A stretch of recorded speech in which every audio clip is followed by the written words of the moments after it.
May araw sa inyo mga kaibigan. Mga kaibigan, ito siya. Ano nito siya, itlog siya nga.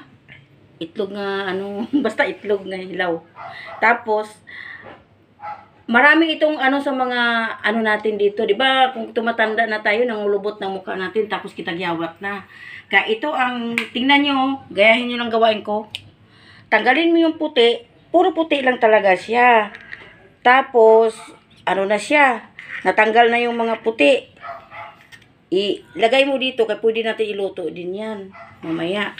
Tapos, ito siya, tapos, lagyan natin siya ng isang kalamansi nga malaki. Ayan siya, oh. Tapos, piga natin. Kapamakay. Ayan, may na siya. May nahalo na yung kalamansi at saka sa itlog na puti. Tapos itutunaw lang natin siya, ganon. Haluin. Tapos ganon ang gawain natin para kuminis yung natin, mukha.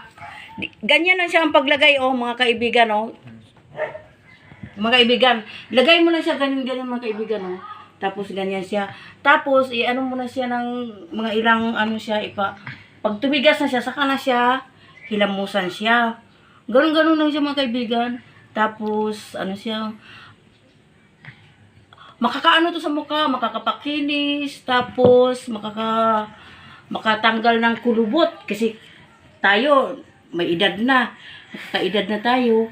Kaya yun yung gawain natin para bumata yung kumatis natin, kuminis, diba? Senior na yun si mama, guys. Hindi pa ako Ay, di pa ba senior? Grabe ka. Kasi, yung edad na natin, na kasi ako ang edad ko, 59. 58 na. Ay, 56. Samparin kita ron. 58 na, malapit na ako magsisenyor. Kaya nga, mapansin nyo natin yung mukha natin nga parang nangungulubot na kasi nga lumalabas na siya kasi magsisenyor na tayo. Kaya ito ang gawain natin. Yung itlog nga may kalamansi, yung puti lang siya, huwag mong haluan siyang dilaw. Pwede din siya natin, kung hindi maubos, ilagay natin sa rep para pagkasunod bukas, lalagay natin. Pati liig natin, kasi nangungulubot niyo yung liig natin. Ito ang ginagawa ko araw-araw. Kasi nga, para, paganda sa kutis, ang puti ang paganda sa kutis. Parang bumalik naman pagkabata-bata kahit kunti lang. Hindi naman tayo nga mahalatang sobrang tanda na natin. Tapos, di ba, nangungulubot ng natin dito.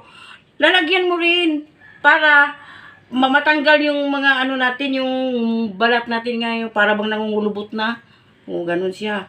Parang bumalik naman, gaganda ang kutis natin. Parang bumukha tayong bata ba. Kasi nga, alam mo naman 58 na ako malapit na ako magsisenyor. Kaya nga talaga itong kontrabida tong bata nito Ayun. Antayin lang natin siya sa natin, mukha natin. Kung tumitigas na siya, di ba, titigas na sa mukha natin, saka na natin hilamusan siya. Maraming salamat. Bye-bye.